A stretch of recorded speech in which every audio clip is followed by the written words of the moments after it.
Hey everybody, I'm Pastor A.J. Houseman, and welcome to 10-Foot Pole, a podcast to dig deeper into aspects of the Bible that get glossed over or totally ignored in most preaching. The Bible has a lot of parts that are racy, uncomfortable, and sometimes downright horrifying. Let's talk about it. Welcome to Season 4, Episode 20. Today is our first week of our Revelation study. And today we're going to do some little introduction to this book that we don't really talk about very much. And today our guest is the Reverend Dr. Karoline Lewis, who is the Marbury E. Anderson Chair of Biblical Preaching at Luther Seminary in St. Paul, Minnesota. Thank you for joining us. I am so excited to be here. Thanks for having me. I'm really excited to bring in an expert for, I think, one of the hardest topics that we can talk about in the Bible. So, I'm going to pass that ball over to you. Kidding, kind of. Anyways, so today we're going to kind of give a general overview of the book of Revelation. I think that it is probably one of the most mysterious books in the Bible, or even in the New Testament, that we don't really talk about much. It doesn't really come up in the lectionary much, and there are a lot of crazy stories of these visions in the book that I think get interpreted in some different ways that lead to some pretty interesting end times theology. Correct. That's exactly right. And the misinterpretation is probably the key word there, right? Yeah. Is that there's so many misunderstandings of what Revelation is about, and the way the book itself has materialized and sort of taken on a life of its own in the public sphere or in popular culture, that there are so many assumptions about it that once you actually read through it and do a study like you're doing, it's like, oh, I never thought about Revelation this way, or I never knew about Revelation, because you have all these other assumptions going on. Yeah, I think that there's like some certain kind of Christians, like the first one that jumps to mind is like Jehovah's Witnesses, that really grasp on to the book of Revelation. And we'll talk more about that when we talk about the 144,000, because they definitely believe that only 144,000 people are going to heaven, which is an interesting take. They're also really into like the 1,000-year of is it tribulation or jubilation? The millennium. Yes. Millennium. Mm-hmm. They have declared that has started multiple times in the last 100 years, so I'm not really sure on their timeline where we're at. As well as it's people seem to take some math out of this book, and that's where you get people coming up with the dates of when the world's going to end. Right. And so it ends up being almost like a train schedule, in terms of the coming events and biblical prophecy.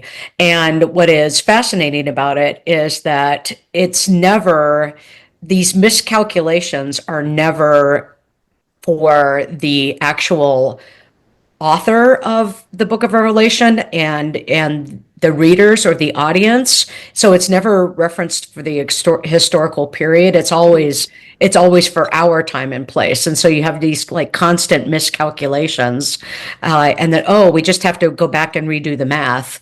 Yeah.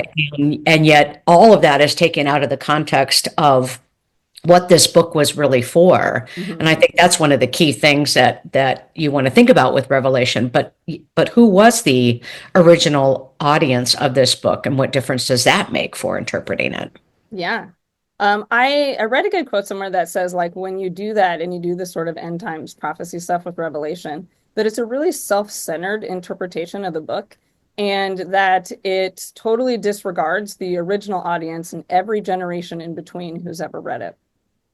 That's right. And actually goes against how scripture is read in general. Yeah. In that time and time again over the millennia, the centuries that the Bible gets interpreted, we reinterpret it for our time and place. That's just what we do. We do that as preachers too. Every Sunday a text comes along and we're like, okay, what does this text mean here and now? Mm-hmm. But when it comes to Revelation, it's kind of an anomaly. It's like, well, it's clear that Revelation was written for this time and this place, as if it were the case for other audiences before or even after, or the original one, as you said. Right. Mhm. All right, so I'm going to read just a snippet from the introduction of the book, and then we'll kind of talk about more of that original audience and the author and stuff. So I'm going to read Revelation chapter 1, verses 9 through 20 in the New Revised Standard Version Updated Edition. I, John, your brother who share with you in the persecution and the kingdom and the endurance in Jesus, was on the island called Patmos because of the word of God and the testimony of Jesus. I was in the Spirit on the Lord's day, and I heard behind me a loud voice like a trumpet saying, "Write in a book what you see and send it to the seven churches, to Ephesus, to Smyrna, to, oh, I'm going to butcher these, um, Pergamum. Is that good? Pergamum? Hmm. The Thyatira? Oh, Teatra. Thyatira. I like it. Yeah. Sardis, to Philadelphia, and to Laodicea. Laodicea. Yep. Laodicea. See, this is why I brought in an expert. Okay. See, when I read them in my head, I can say it however I want, and then all of a sudden it comes to saying it out loud, and I'm like, ooh, that's Yeah, exactly. that. Just like everyone who reads on Sunday mornings, that like, is there any hard words, Pastor? Okay. Continuing. Then I turned to see whose voice it was that spoke to me. And on turning, I saw seven golden lampstands. And in the midst of the lampstands, I saw one like the Son of Man, clothed with a long robe and with a golden sash across his chest. His head and his hair were white as wool, white as snow. His eyes were like a flame of fire. His feet were like burnished bronze, refined as in a furnace, and his voice was like the sound of many waters. In his right hand he held seven stars, and from his mouth came a sharp two-edged sword, and his face was like the sun shining with full force. When I saw him, I fell at his feet as though dead. But he placed his right hand on me, saying, "Do not be afraid. I am the first and the last and the living one. I was dead, and see, I am alive forever and ever, and I have the keys of the death and of Hades. Now write what you have seen, what is and what is to take place after this. For as for the mystery of the seven stars that you saw in my right hand and the seven golden lampstands, the seven stars are the angels of the seven churches, and the seven lampstands are the seven churches."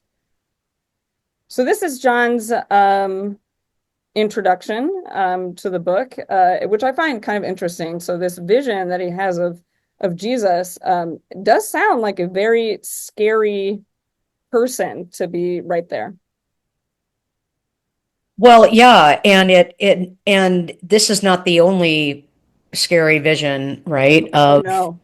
in the book. And so I mean, a couple of things with this. One is to recognize the genre of apocalyptic, Hmm. and that's one of the keys to interpreting Revelation too, is that these visions are typical of this genre. Hmm. So people think that apocalyptic is about prophecy and is about the end of the world, when in fact it really it's a genre that was meant to be encouraging, and a genre that surfaced between the codification of the Old Testament and then the writings of the New Testament. So it's an intertestamental genre, Hmm. and so that's why it has kind of a prophetic sort of tone to it, because it is really filling the gap of the prophecy of what prophecy sounded like. But this is typical of apocalyptic images that are oftentimes hard to understand and a little bit strange, and these metaphors, but they're meant to, in part, put Jesus in a situation where you recognize that compared to the Roman Empire, right? Compared to the empire that's in control now, that Jesus is the one who really is in control, and that's really key for a lot of the images that you get of Jesus in Revelation. And also understand like that it is revelation singular. I think oftentimes it's sometimes people always say revelations, but it's not many revelation. It is indeed just one. Um, yeah, Yeah, go and ahead. that's really how the book starts, right? So it's called Revelation because it's the first word of the book. So you go back to Revelation 1:1, the Apocalypse. revelation of Jesus Christ, but it as you said, it's singular, and that's where we and apocalypse means revelation. And that so apocalypsis is the very first word of the book of Revelation. And so it means an apocalypsis means something that's being revealed or revelation. And so apocalyptic doesn't equate to the end of the world. That's not what it actually means. No, that's a modern day sort of cultural interpretation of how we use that word, but it's not biblical. Correct. Yeah. Yeah.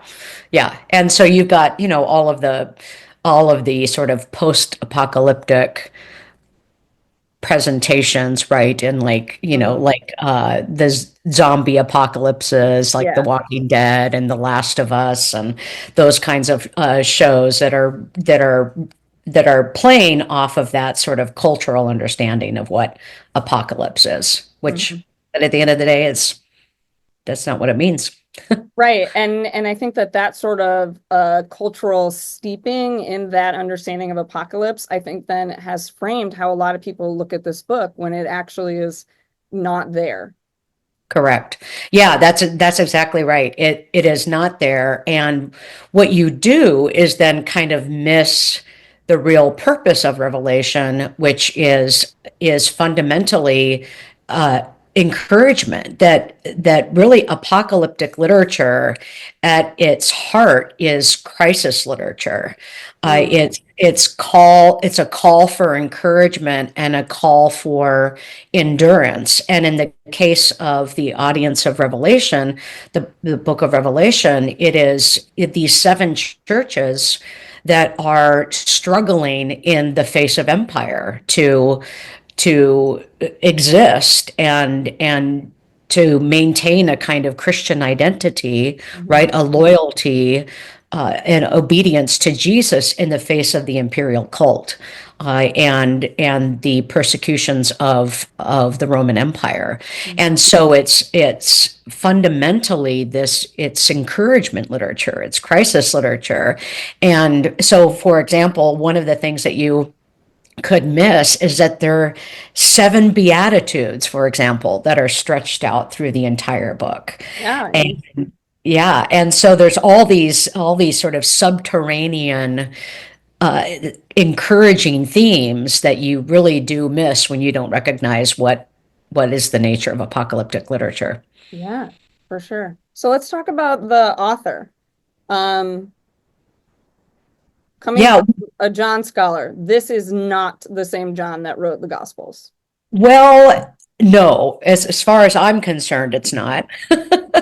But that's one of the debates, if you will, in Johannine scholarship Mhm. is whether or not this is the same author. And I am in the camp of it's not. The same kind of argument gets brought to the letters of John, right? First, second, and third John. So in some areas of John scholarship, there are discussions around how the Gospel of John, the letters of John, and Revelation are all collectively the Johannine literature. Mhm. But what that essentially means is not necessarily the same author as it is kind of following in the same school or an extension of the kind of imagery that you get in John, much like the Deutero-Pauline letters, right? So you have the undisputed letters of Paul, but then you have all these other letters that are attributed to Paul that Paul didn't write, but Mhm. there's a lot of similar vocabulary and similar themes. And so it's kind of like that. But I most people are not in of the opinion that it was written by the same author of John, the Gospel of that is, and that really for a different audience and different purposes. So, Hmm. yeah, So not the same, just some other random guy named John that we don't know. correct. Just like the Gospel of John, we don't know who wrote John. It Well, was assigned, right? Assigned, a name. right? Exactly. And we have Yeah, no idea who for wrote. yeah, because I like also like I read that like it doesn't the language isn't similar in like the style or grammar to the Gospel of John. Yeah, that's the thing when you're doing adjudication of authorship, right? Like same with the Pauline letters. Like there's enough similarity that's like, oh, here's some similar vocabulary, and you have the reference to John. So could it be from John? Same with First, Second, and Third John. But there are just enough vocabulary differences and enough sort of grammatical differences that suggest this is not the same author. Mhm. And the same thing happens, the same kind of discussion with the letters of Paul. And the year dating, because it's around, what was it, like 80, 95 or something is the most traditional dating to the book. Yeah, it's dated typically between 85 and 95. Some of that is in Christian history. There are there are notifications or connections between John and the Emperor Domitian, and the Emperor Domitian ruled at the end of the first century. And so there's external evidence of dating around then, but it seems clear even from the internal kind of experience of Revelation that this is definitely post 70, right? This is definitely a post 70 writing, Mhm. meaning, the after the destruction of the temple. Mhm.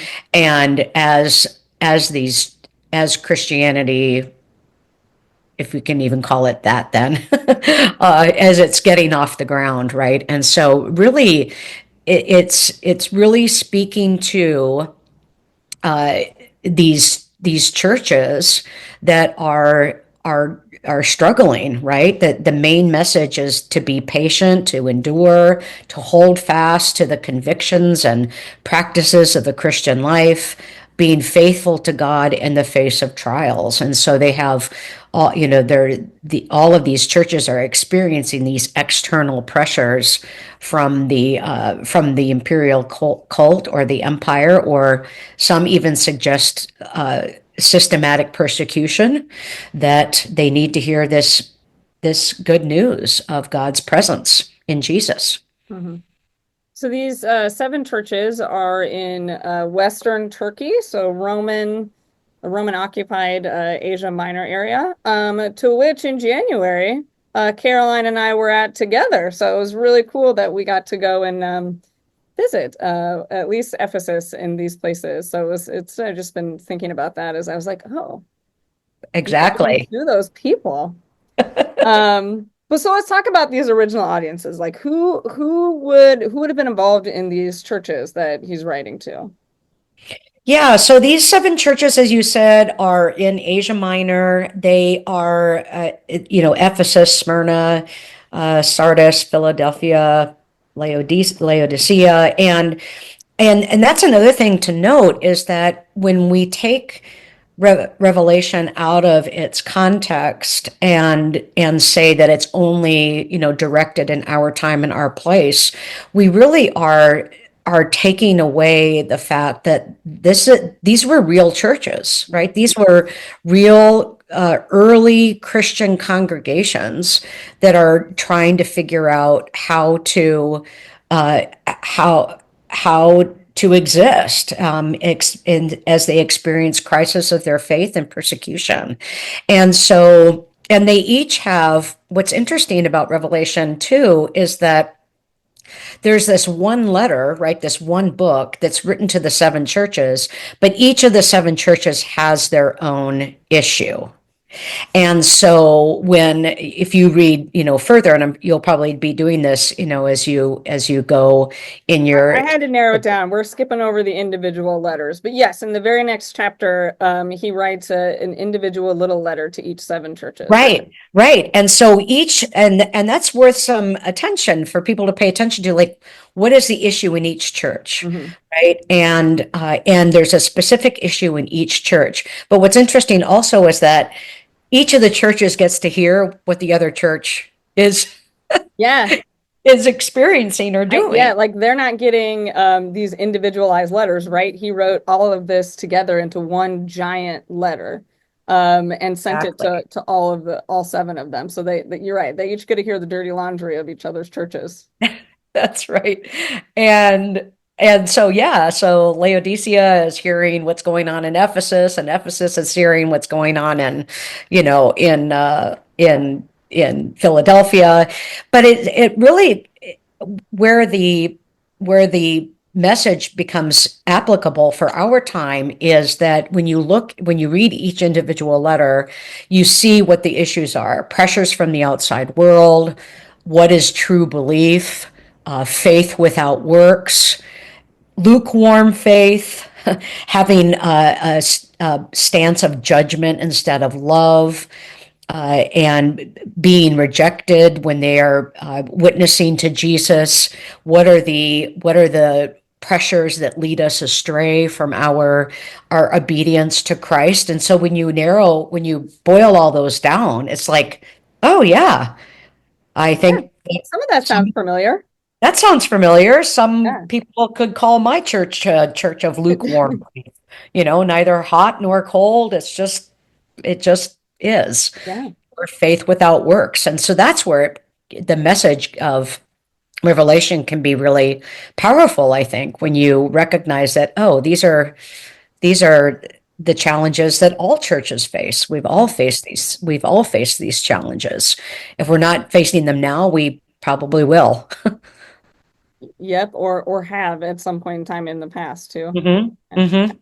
So I Martin Luther was not a fan of this book, at least in his early years. Not a fan at all. He said it is neither apostolic, or I can't say that word, or prophetic.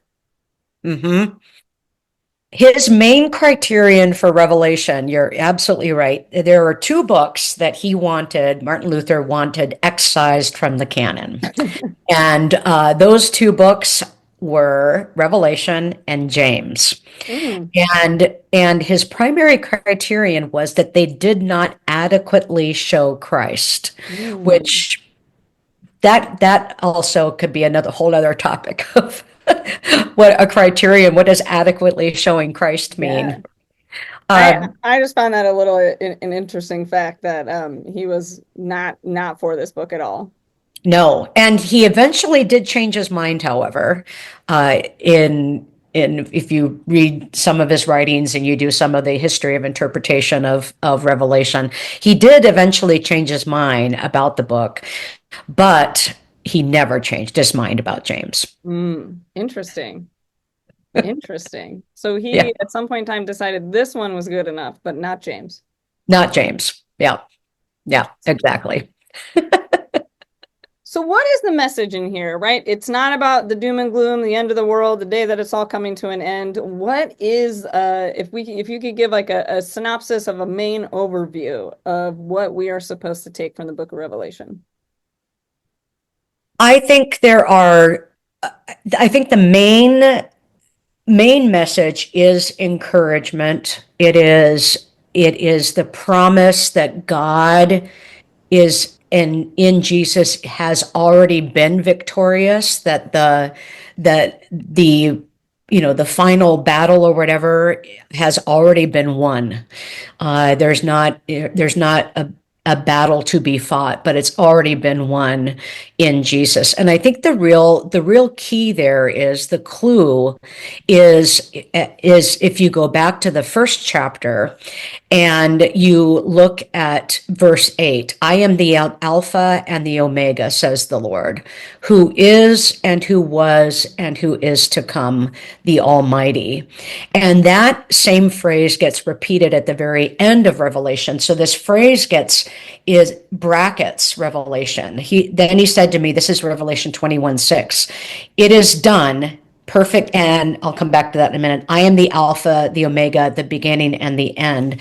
And so I think that really, really is the key, because it, when the author says, I am the Alpha, God saying, I'm the Alpha and the Omega, that means that the presence of God in Jesus surrounds us, right? It's our beginning and it's our end. And notice that in verse 8, it's the one who is and who was and who is to come. And that I think is really key, that in Jesus is God's presence now, not and in the past and in the future, that God's presence surrounds us. And then in verse 21:6, where you get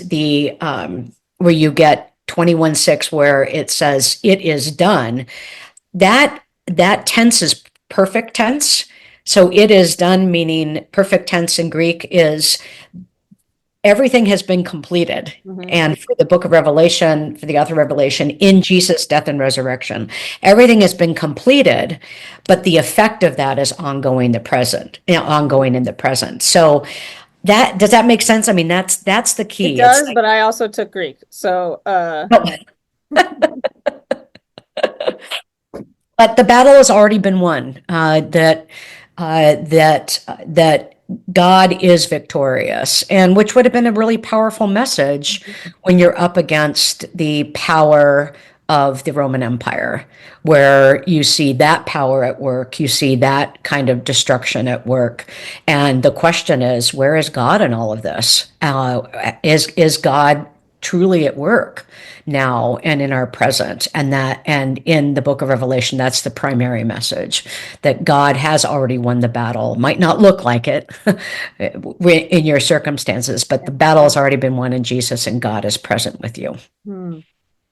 Yeah, that is like that's much more comforting than the doom and gloom of the end of the world. A Hmm. very, very different book. Yeah.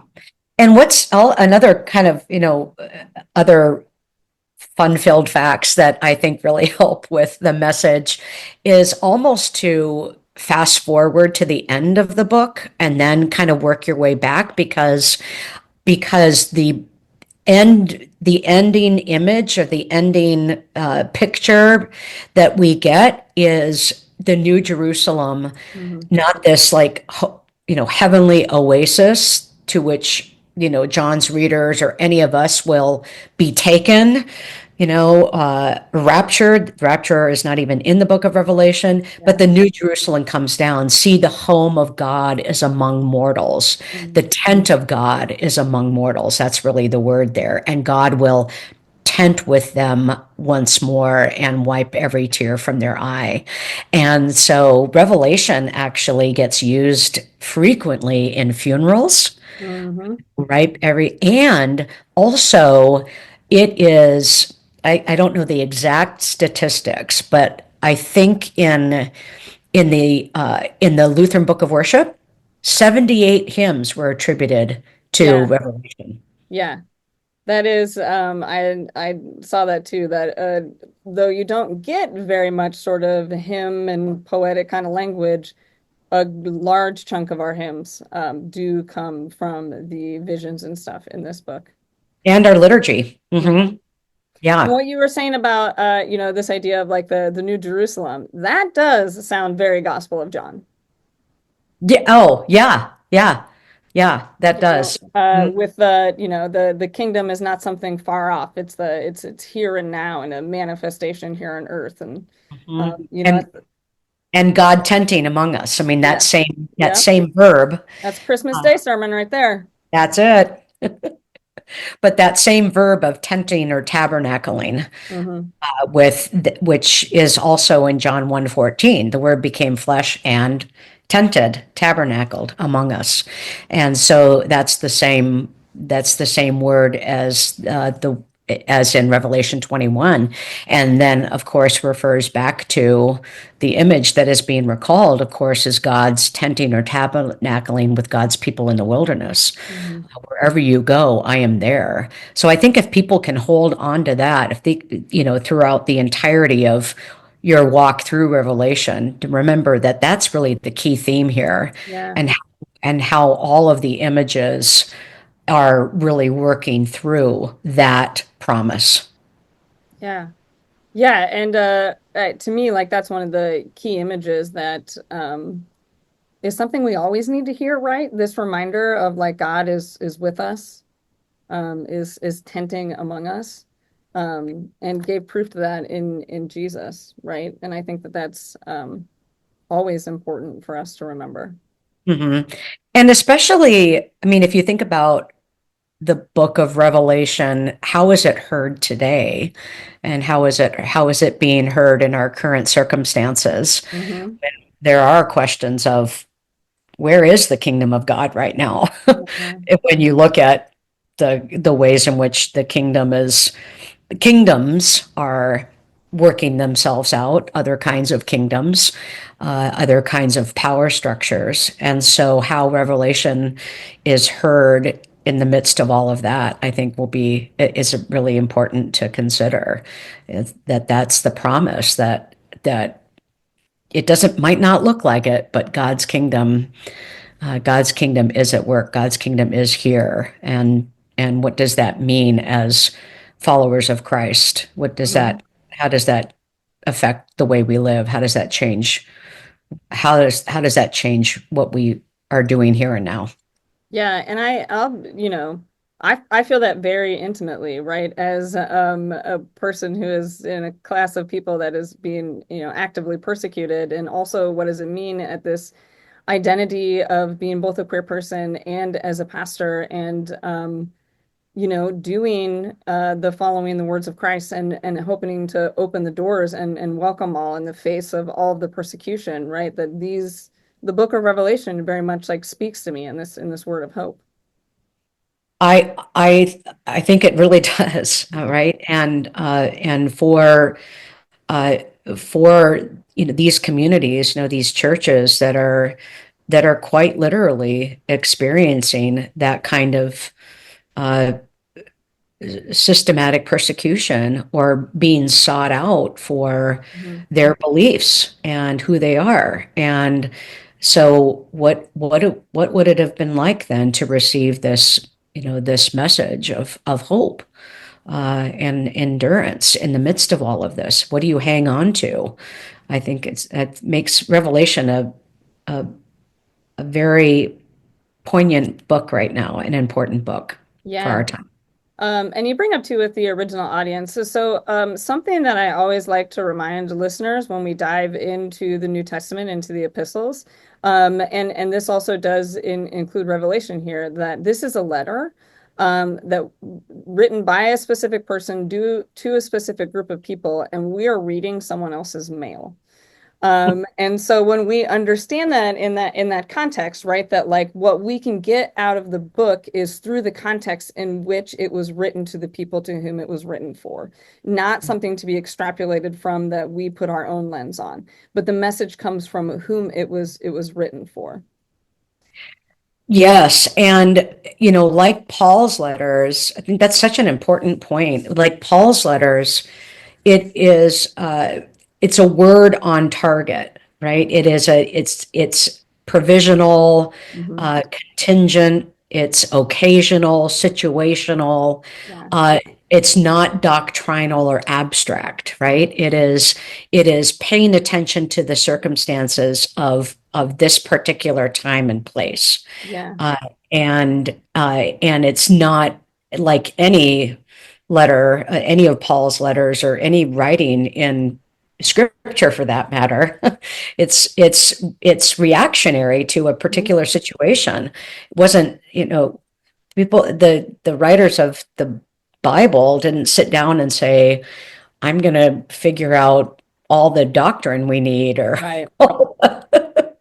or No, right I, or I I say that too, or I was like, I like, especially with the letters, right? Of like, you know, Paul is writing a response to something that happened, right? So which means they probably wrote him a letter. I Mhm. mean, we just don't have that part, right? Like I would love to read that letter of what they sent to Paul being like, "Hey, we need help with all these things." We just have the response to it. And I can see a little bit of that too in Revelation, right? The way the addressing of the individual churches and the individual problems that are going on there, that like they would have said something first, right? That like there is some message that's coming across that they are asking for help. And this is the help that comes. But understanding that it is indeed written to specific people in a specific situation. I think that's really helpful because then you get and especially when you approach Revelation, because then you think of it as more of a dialogue and a conversation. You're kind of Mhm. dropping in during a part of this correspondence, right? Of back and forth correspondence, like with First Corinthians, and we were in Corinth too Hmm. together. Yeah. And so with First Corinthians, right, that in chapter 7, Paul says, okay, now concerning the matters about which you wrote. So Yeah. clearly they wrote to Paul and said, okay, here are the issues we need you to address. Yeah. Might we imagine that same kind of situation, as you said, for the book of Revelation? Hmm. And so that it's not this one time, monological treatise that the author is writing, but it's situational, it's occasional, and we're dropping down in this process of correspondence Yeah. at In the some middle of the conversation. And middle of the it's conversation not meant to take this end times doctrine out of. for all time and place and eternity. Yeah. Yeah. Hmm. Mhm. So the visions. There are many visions that he reveals to the people throughout the book of Revelation, and we're going to dive into some of them specifically. But what is like the overarching theme? Because like these visions are kind of scary. They are scary. You have the beast. I'm sure you'll get to Hmm. that, and how many how many predictions or connections there have been to like who is the beast. I mean, Hmm. I think someone once said I have ceased to figure out who the beast might be, lest it become me. Mm. Oh, that's a Because good it's one. been, Yeah. you know what I mean? Because it's been the Pope, it's been Yeah. so many people. I, and I think the visions are in part, they do a couple of things. I think one, they name sort of the truth of what's experienced, Hmm. in terms of sort of naming the reality, and how this persecution, or how the destructive and horrific aspects of empire, how they get worked out and how they actually Yeah. get experienced. And so I think that's part of it. The but the images or the visions are also meant to, in a kind of subversive, it's sort of subversive literature, Hmm. in a subversive way, meant to offer some kind of promise, offer some kind of again a word of encouragement that it might be hard to hear or hard to see, but it's there somewhere. And so that's why the numerology is really important, because numerology is a communicative of order, Hmm. and that God has a plan, and then the way in which things that are not part of God's plan are represented in numbers that are not complete or not good numbers. So, Yeah. like, 666 and things like that. So, I think those are the two things. It's kind of naming the truth of the reality, but also uh, where is that sort of subversive message that as a community you can maybe discern. Hmm. So what are good, how do I put this? Say you are a preacher diving into this book. I'm asking my preaching professor here. Um, what would be like a key theme that you think would be like applicable to take today in some of these visions?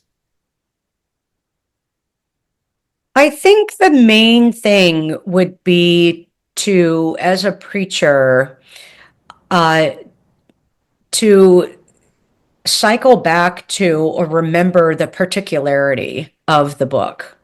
And keep in mind the overall, the particularity meaning for these churches Hmm. and what they're experiencing. How does this vision, for example, speak into the reality of lukewarm faith or faith without works, or so that you go back to the particularities of what the churches, what the issues are, the Yeah, churches, yeah, and so that it doesn't become a vision that sort of takes on a life of its own, that you think, well, then how would the church at Smyrna hear this? How would the yeah.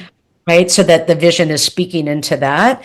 And I think then secondly, how does the vision speak into the the overall promise of the book itself, right? So going back to what I said earlier about the bracketing of the book in Alpha and Omega, right? The Mhm. beginning and the end, and then of the final vision being the New Jerusalem coming down. And I think all the visions need to be filtered through that as Through that well. lens. Yeah, that Mhm. makes total sense, right? Those being the sort of the main purpose, right? So what does this mean in context of what the author is saying the main purpose of the book is? Yeah. Yeah. I just thought that'd be fun since, as we noted before we started recording, that some revelation is coming up in the lectionary here in the time after Easter. Just a curious in case anyone felt so bold as to dive into it. I'm not sure how many sermons we'll hear about Revelation in this time, but just in case, could be fun. Well, it's also it's great timing and to do this and then to have these readings from Revelation, kind of your own built-in sermon series, but Yeah, you can also give people it gives people an opportunity. I think, sometimes I say that preaching is a corrective, has to be a corrective to false interpretations, misleading yes. interpretations, Hmm. interpretations that have done an incredible amount of damage to certain people. And so, when does a preacher need to come in and say, "That's not right"? Yeah. And this sermon is about a corrective, and that's really true for Revelation. Yeah. And needs to happen and also is like a bold move because sometimes people really don't want to hear it, right? Of like this may not be even remotely at all what you have been told that it means or have heard. I guess not even like told, right? Is we don't wouldn't typically teach that, right? But like that how other, churches have interpreted it and how they've used it. But And then all of the assumptions we have, we assume that because of the way in which Revelation has been taken out of context and moved into, popular culture, whether that be like the Left Behind books or, yeah, the Seven Sign or all the movies and whatever, that we just assume that there's things in there that are not there. For example, we assume that the Antichrist is in Revelation, and yes, it's not. it's We not. assume the rapture is in Revelation, and it's not. Yeah. So it becomes an opportunity to kind of do some, biblical literacy, but also just to kind of call out when interpretation is for the sake of entertainment. So when I was young, I read the Left Behind Kids series.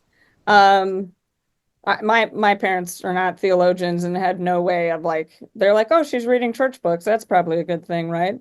I still think about those all the time. Like they still haunt me. I was like, that is not good literature for children to be reading at all. And like you said, like not actually based in this. No, it is putting together pieces from First Thessalonians, Daniel, I think that's another thing to name too, is that apocalyptic literature seems very strange to us Hmm. because we have the little bits of apocalyptic, like in First Thessalonians 4, where you will meet your loved ones in the air, or the mini apocalypse of Mark 13, Daniel 7 to 12, and then Revelation is really our only full blown apocalyptic book. But the hearers of Revelation at that time would have been very familiar with apocalyptic because it was a prominent genre at the time. So for us, it seems, Yeah, and then the way in which all of these different pieces of apocalyptic have been sort of mashed together and become sort of this, like, timeline for the end of the world, yeah, when in fact that's not at all what apocalyptic literature was meant to do. yeah. And speaking of that too, so the book of Revelation is very much steeped in Hebrew scriptures that both the author and the audience would have been very familiar, right? And so it's almost like uh, the way it was described to me is it's almost like some jargon that say you speak English fluently, right? But if you're not familiar with like American history, and someone starts quoting fourscore and 7 years ago, you can understand the words, but maybe not the meaning in the context. And so the way that Revelation has things kind of laid out is it's steeped in this Old Testament context that very much is important to understanding the full message. That's a great way to put it, and I love that analogy. Right? You can understand the words as they're put Mhm. together, but really to get a full sense of how the author is working out these promises of God, really, truly. And I would say that, of course, for any New Testament Yeah, writing, is that, like, for example, how you can't possibly get a sense of the meaning of, say, the bread of life discourse in the Gospel of John without having a sense of, the gift of manna and all of that. So yeah. yeah. Sorry, I laugh. I am not a huge fan of the Bread of Life, and I usually, like we did last year, we did a 5 week special series on something else because I can only carb load so many weeks in a row. But that it's like this. It makes me laugh because even though we didn't even do it, I wrote a few of the preaching messages for Sundays and Seasons for them and was like, "Oh, why do I blindly agree to these things and then find out I have to write about all the bread? There's only so many different ways that you can write about that." But That's right. That's right. It's totally usually, unrelated to Revelation, but I find it funny. But yeah. Uh, thank you so much for diving into this, for helping us get a good introduction, sort of dipping our toes in the water for what is yet to come. We have a few good things coming up. So next week we're going to talk about the dragon and the pregnant lady, one of these visions with Pastor Chris Schaefer. So look forward to that, everyone, next week. But again, thank you so much, Dr. Lewis, for diving into this with us and helping us get a little bit of a grasp of what's going on in this book that we, again, hear so widely in culture, having absolutely nothing to do with the content of the book itself. Thanks for having me, and it'll be a great series. I'm very excited. Remember, everyone, that you can find the study guide materials on our website, 10footballpodcast.com. And of course, you can find the episodes wherever you listen to podcasts. And to follow us for more stuff, follow us on Facebook and Instagram at 10 Football Podcasts. And remember, as always, the 10 Football Podcast is a ministry of the Delaware Maryland Synod. To learn more, go to demdsynod.org. Take care.